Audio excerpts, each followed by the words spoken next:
വെനസ്വേലയ്ക്കെതിരായ അമേരിക്കയുടെ കടന്നുകയറ്റത്തിന് പിന്നാലെ ഇതാ വീണ്ടും തീരുവ ഭീഷണിയുമായി അമേരിക്കൻ പ്രസിഡന്റ് ഡൊണാൾഡ് ട്രംപ് രംഗത്തെത്തുകയാണ്. റഷ്യൻ എണ്ണ വാങ്ങുന്ന രാജ്യങ്ങൾക്കെതിരെ 500% തീരുവ ചുമത്താനൊരുങ്ങുകയാണ് ട്രംപ്. അതിനുള്ള ബില്ലിന് പച്ചക്കൊടി കാണിച്ചിരിക്കുന്ന അമേരിക്കൻ പ്രസിഡന്റ് ഡൊണാൾഡ് ട്രംപ് എന്ന റിപ്പോർട്ടുകളാണ് പുറത്തുവരുന്നത്. അത് അധികം വൈകാതെ സെനറ്റിലെത്തുകയും അതിൽ പാസാക്കിയെടുക്കാനുള്ള ശ്രമങ്ങളൊക്കെ നടക്കുകയും ചെയ്യുന്നുണ്ട്.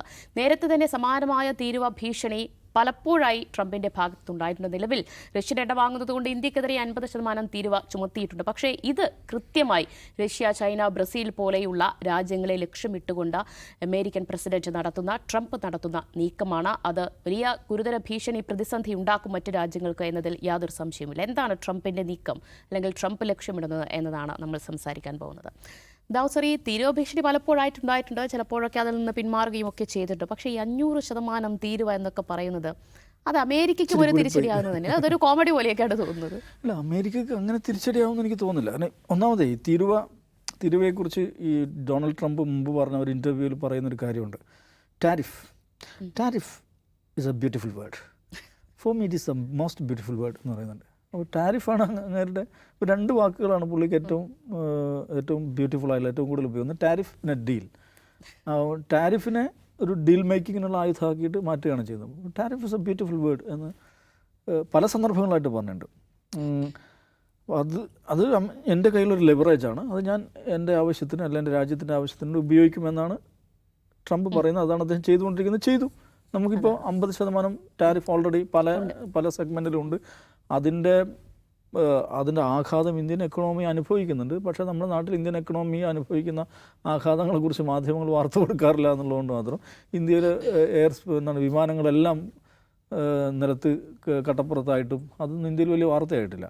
അപ്പോൾ അതുകൊണ്ട് ഈ 50% ടാരിഫ് തന്നെ വലിയ ആഘാതമായിരിക്കുക, പ്രത്യേകിച്ച് വളരെ നിർണായകമായിട്ടുള്ള ഇൻഡസ്ട്രികൾ, സെഗ്മെൻറ്റുകളിൽ ആഘാതമായിരിക്കും. അത് ഇങ്ങനൊരു 500% ആക്കുകയാണെങ്കിൽ അത് താങ്ങാൻ പറ്റില്ല. വലിയ ബുദ്ധിമുട്ട് തന്നെയാണ്.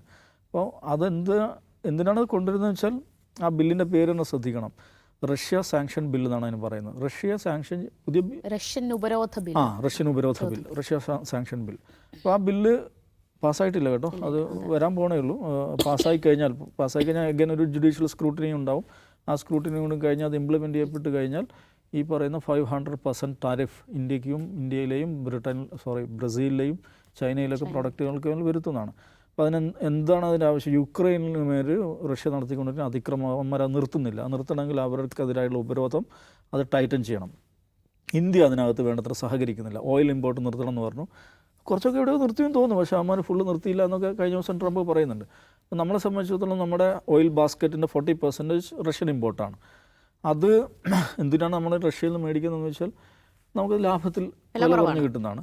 ഈ നമുക്ക് എന്ന് പറയുന്നതിൽ ചില പ്രശ്നമുണ്ട്. ഇന്ത്യക്കാർക്ക് അതിൻ്റെ ഗുണം കിട്ടുന്നുണ്ടോ എന്ന് ചോദിച്ചാൽ വേണ്ടത്രയില്ല. അത് ജിയുടെ ദോസ്തുകൾക്കാണ് അതിൻ്റെ ഉപകാരം കിട്ടുന്നത്. എനിവേ ഇന്ത്യൻ എക്കണോമിയിൽ അത് ഏതോ നിലക്ക് ഗുണകരമായിട്ട് വരുന്നുണ്ടായിരിക്കാം എന്തോ. പക്ഷേ അത് നിങ്ങൾ എവിടെ നിന്ന് എണ്ണ വാങ്ങണം, എവിടെ നിന്ന് വാങ്ങരുത്, നിങ്ങൾ ആരുമായിട്ടൊക്കെ കച്ചവടം ചെയ്യണം എന്നൊക്കെ ആര് തീരുമാനിക്കും? ഞാൻ തീരുമാനിക്കുമെന്നാണ് ട്രംപ് പറയുന്നത്. അതാണ് ഈ അമേരിക്കൻ ഹെജിമണി എന്നോ അമേരിക്കൻ സാമ്രാജ്യത്വം എന്നൊക്കെ പറയുന്ന സംഗതി. അത് നടപ്പിലാക്കാനുള്ള ഒരു ലിവറേജ്, അല്ല അതിനുള്ള ശക്തിയും ശേഷിയും അമേരിക്കക്കുണ്ട്. അതൊരു വസ്തുതയാണ്. ഒരു സ്വതന്ത്ര പരമാധികാര രാജ്യത്തിൻ്റെ പ്രസിഡൻറ്റിനെ ഹെലികോപ്റ്ററിൽ പോയി തൂക്കിയെടുത്ത് കൊണ്ടുവന്ന് തങ്ങളുടെ രാജ്യത്ത് ഒരു ഡിറ്റൈനിയായിട്ടൊരു തടവുകാരനായിട്ട് വെക്കാൻ അമേരിക്കക്ക് സാധിക്കുന്നു. ലോകത്ത് വല്ലതും സംഭവിച്ചോ? ഒരു ഇലനങ്ങിയോ? ഒന്നും ഉണ്ടായില്ല. അപ്പോൾ അതാണ് ലോകഘടന. എന്തുകൊണ്ടാണ് അങ്ങനെ ലോകഘടന നിൽക്കുന്നതെന്ന് ചോദിച്ചിട്ടുണ്ടെങ്കിൽ അതിനെതിരായിട്ടുള്ള ഒരു യൂണിഫൈഡ് ഫ്രണ്ട് ലോകത്തില്ല.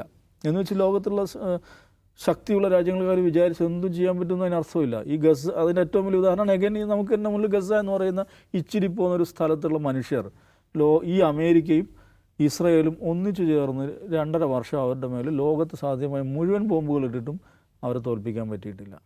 അഫ്ഗാനിസ്ഥാനിൽ അമേരിക്കക്ക് നാണം കെട്ട് ഓടിപ്പോകേണ്ടി വന്നിട്ടുണ്ട്. ചെറുത്തു നിൽക്കുന്ന മനുഷ്യർ അത്ഭുതങ്ങൾ സൃഷ്ടിക്കുന്നത് കൂടിയാണ് ഈ ലോകം. പക്ഷേ അമേരിക്കയുടെ ഈ പറയുന്ന സമീപനത്തോട് ഏതെങ്കിലും നിലക്കുള്ള ഒരു യൂണിഫൈഡ് ഫ്രണ്ട്, ഒരു ഐക്യമുന്നണി രൂപീകരിച്ച് അതിനെ എതിർക്കുക, അതിനെ ചലഞ്ച് ചെയ്യുക, അതിനെ മറികടക്കുന്ന ഒരു ശാക്തിക ഒരു ബ്ലോക്ക് ഉണ്ടാക്കിയെടുക്കുക എന്നുള്ളൊരു ഘടനയൊന്നും ലോകത്തില്ല. ഓരോ രാജ്യങ്ങളും അവരുടേതായ കപ്പാസിറ്റിയിൽ നിന്നുകൊണ്ട് നെഗോഷിയേറ്റ് ചെയ്യുക, ഡീലുകൾ നടത്തുക, അങ്ങനെ പോവുകയാണ് ചെയ്യുന്നത്. അപ്പോൾ ഇന്ത്യയെ സംബന്ധിച്ചിടത്തോളം ഇന്ത്യ വിചാരിക്കുന്നത് ഇപ്പോൾ അമേരിക്കക്കെതിരായ ഒരു പൊസിഷൻ അങ്ങനത്തെ ഒരു കൺസിസ്റ്റൻ്റ് ആയ ഒരു പൊസിഷൻ ഇന്ത്യ ഒരു കാര്യത്തിൽ എടുത്തിട്ടില്ല. അങ്ങനെ എടുക്കണമെന്ന് എനിക്ക് അഭിപ്രായമില്ല കേട്ടോ. ഇന്ത്യയെ സംബന്ധിച്ചത് നരേന്ദ്രമോദിയുടെ വിദേശ നയത്തെ നമ്മൾ മൊത്തത്തിൽ എടുത്തു നോക്കിക്കഴിഞ്ഞാൽ നമ്മുടെ മിത്രങ്ങൾ അത് എന്താണ് ഭയങ്കര ഇദ്ദേഹം ലോകഗുരുവായി മാറിക്കഴിഞ്ഞു എന്നൊക്കെ പ്രചരിപ്പിക്കുന്നുണ്ടെങ്കിലും ആ ഒരു അളവിലൊന്നും ഇല്ലെങ്കിലും ഒരു സ്ട്രാറ്റജിക് ഓട്ടോണമി എന്ന് നമ്മൾ ഡിപ്ലോമാറ്റിക് ഭാഷയിൽ പറയാവുന്ന ഒരു സമീപനം നരേന്ദ്രമോദിക്കുണ്ട്. എന്ന് പറഞ്ഞാൽ എൻ്റെ രാജ്യത്തിൻ്റെ വിദേശകാര്യ നയം അതിൻ്റെ ഒരു ഓട്ടോണമി അത് ഞാനാണ് തീരുമാനിക്കുന്നത്. അത് വേറെ ഏതെങ്കിലും നിലക്കുള്ള സംഗതികളാൽ സ്വാധീനിക്കപ്പെടുന്നില്ല. അതിൻ്റെ ഒരു ഉദാഹരണം ഞാൻ മുമ്പ് ഔട്ട് ഓഫീസ് തന്നെ പറയുന്നു. റഷ്യ സന്ദർശിക്കുന്നുണ്ട് നരേന്ദ്രമോദി. ഇതേ നരേന്ദ്രമോദി തന്നെ യുക്രൈനും സന്ദർശിക്കുന്നുണ്ട്. അതായത് ഞങ്ങൾക്കൊരു സ്ട്രാറ്റജിക് ഓട്ടോണമി ഉണ്ട്, ഞങ്ങൾക്കൊരു ഡിപ്ലോമാറ്റിക് ഓട്ടോണമി ഉണ്ട് എന്നൊരു സന്ദേശമാണ് കൊടുക്കുന്നത്. പല കാര്യങ്ങളിലും ആ നിലപാട് ഉണ്ട്. എന്ന് പറഞ്ഞാൽ ഇസ്രായേലുമായിട്ട് വളരെ അടുത്ത ബന്ധമുണ്ട്, അതേസമയം തന്നെ ഇറാനുമായിട്ടും ബന്ധം നിലനിർത്തുന്നുണ്ട്. ആ ബാലൻസ് കാണിക്കണം എന്നിട്ടുള്ള ആ ഒരു ത്വര ഇന്ത്യൻ വിദേശ നയത്തിൽ നമുക്ക് കാണാൻ പറ്റും. പക്ഷേ അതേസമയം നിർണായകമായ സന്ദർഭത്തിൽ ആ ഒരു സ്ട്രാറ്റജിക് ഓട്ടോണമി അമേരിക്കയുടെ മുമ്പിൽ നമുക്ക് ചിലവാകുന്നില്ല, നമുക്ക് ആ ഒരു ലിവറേജ് എടുക്കാൻ പറ്റുന്നില്ല. അതെന്തുകൊണ്ടാണെന്ന് ചോദിച്ചാൽ അതിന് പല കാരണങ്ങളുണ്ട്. ഒന്ന്, അതിനുള്ള കപ്പാസിറ്റി ആ നിലയിൽ നമ്മൾ വളർന്നിട്ടില്ല എന്നുള്ളതാണ്. അതിന് വളരണമെങ്കിൽ നമ്മൾക്ക് നമ്മളുടേതായ നമ്മളെ സപ്പോർട്ട് ചെയ്യുന്ന ഒരു സപ്പോർട്ട് സിസ്റ്റം, അല്ലെങ്കിൽ നമ്മളേതെങ്കിലും ഒരു ബ്ലോക്കിൻ്റെ ഭാഗമായി ഇപ്പം ഒന്നിച്ചു നിന്ന് ഞങ്ങളിതിനെ ഫൈറ്റ് ചെയ്യും എന്ന് പറയാവുന്ന ഒരു ലീഡർഷിപ്പ് റോളിലേക്കൊന്നും വരാൻ ഇന്ത്യക്ക് സാധിച്ചിട്ടില്ല. ഇന്ത്യക്കുള്ള ലോകത്ത് അങ്ങനെ ബ്ലോക്ക് ഇല്ല. ഇപ്പോൾ റഷ്യയുടെ കാര്യങ്ങൾ മാത്രം നോക്കുന്നു, ചൈനയുടെ കാര്യങ്ങൾ മാത്രം നോക്കുന്നു. ഈ വേൾഡ് ഹെജിമണിയെ തോൽപ്പിക്കാൻ പറ്റുന്ന ഒരു ശാക്തിക ചേരി എന്ന് പറയുന്ന സംവിധാനമില്ല. അങ്ങനെ സംവിധാനത്തിന് വേണ്ടി ആരും പരിശ്രമിക്കുന്നുമില്ല. ഇപ്പോൾ ഇന്ത്യ ലോകത്തെ ഏറ്റവും ജനസംഖ്യയുള്ള രാജ്യമാണ്. ഈ പറയുന്ന ഗ്ലോബൽ സൗത്തിൻ്റെ ലീഡർഷിപ്പിലേക്ക് ഇന്ത്യക്ക് വരാൻ പറ്റും.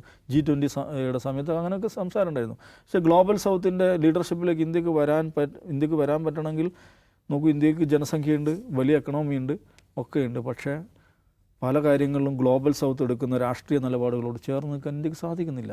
അമേരിക്കക്കെതിരായ ഒരു പൊസിഷൻ എടുക്കുന്ന ഇന്ത്യ ഇസ്രായേലിൻ്റെ ഏറ്റവും അടുത്ത സുഹൃത്തു കൂടെയാണ്. അത് സാധ്യമാവില്ല. മനസ്സിലായില്ല?